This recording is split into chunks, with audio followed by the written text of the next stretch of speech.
thi thưa thực và học bột đam prai này bột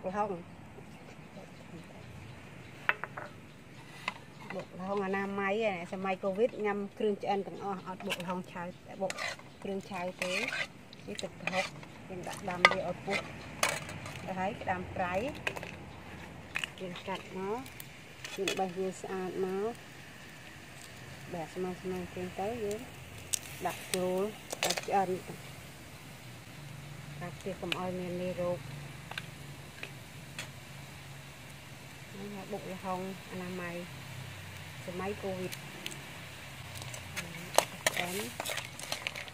cô viên ơi bụng cho anh mới nhưng chạy thực phơi cho nó thì là hồng đó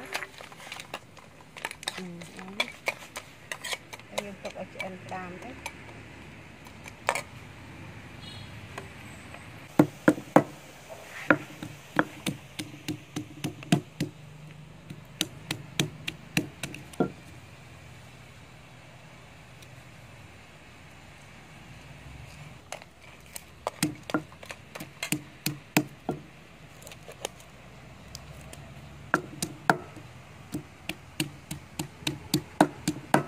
bay cái bàn nữa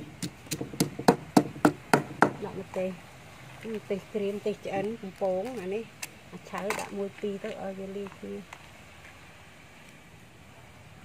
tê bốn cho em sạch nhận bọn nẹ hả là tapi cái bay cái bạn này bạn chết hả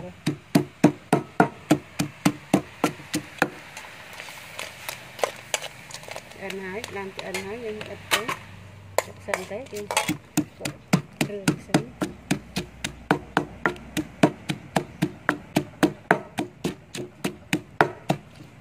đấy đi lại score nào trời là sập về bài các bạn á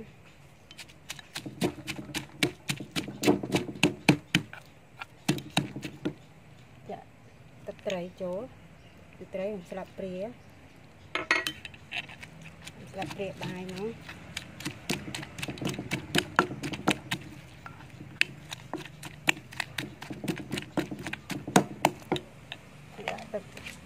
thực họ để dựng đam này cho anh đấy mà về cả làm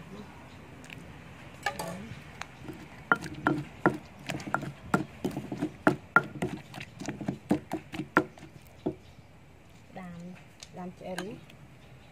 lại cho ăn ấy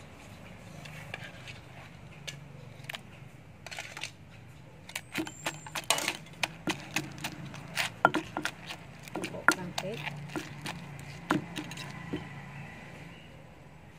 kết trap đã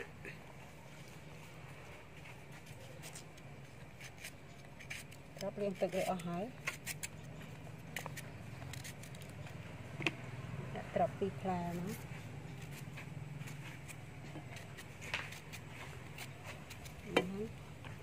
bó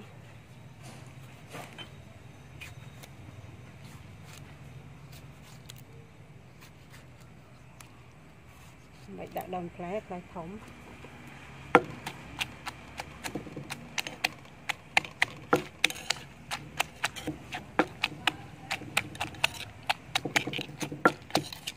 rồi điện lít đi xa riêng nhằm tới ở phơi vậy đi chụp cua bao nhiêu chị ăn chai tàu hồng hay không tàu hay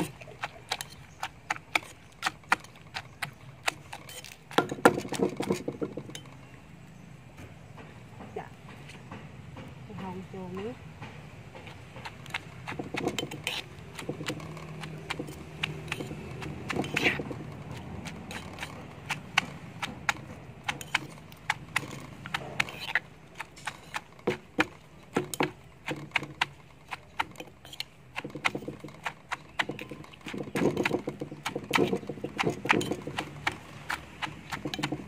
hai tụng ngon lắm.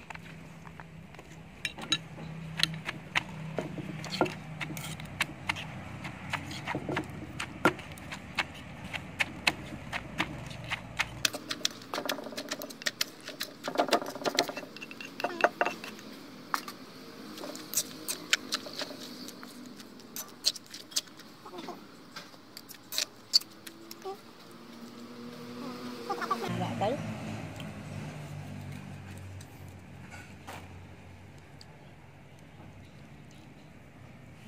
យើងដាក់ជូរអំពិលហើយវាត្រង់ស្ទើរបន្តិចវាស្បែកក្រូចឆ្មាចូលចំណិតដែរបាទហើយ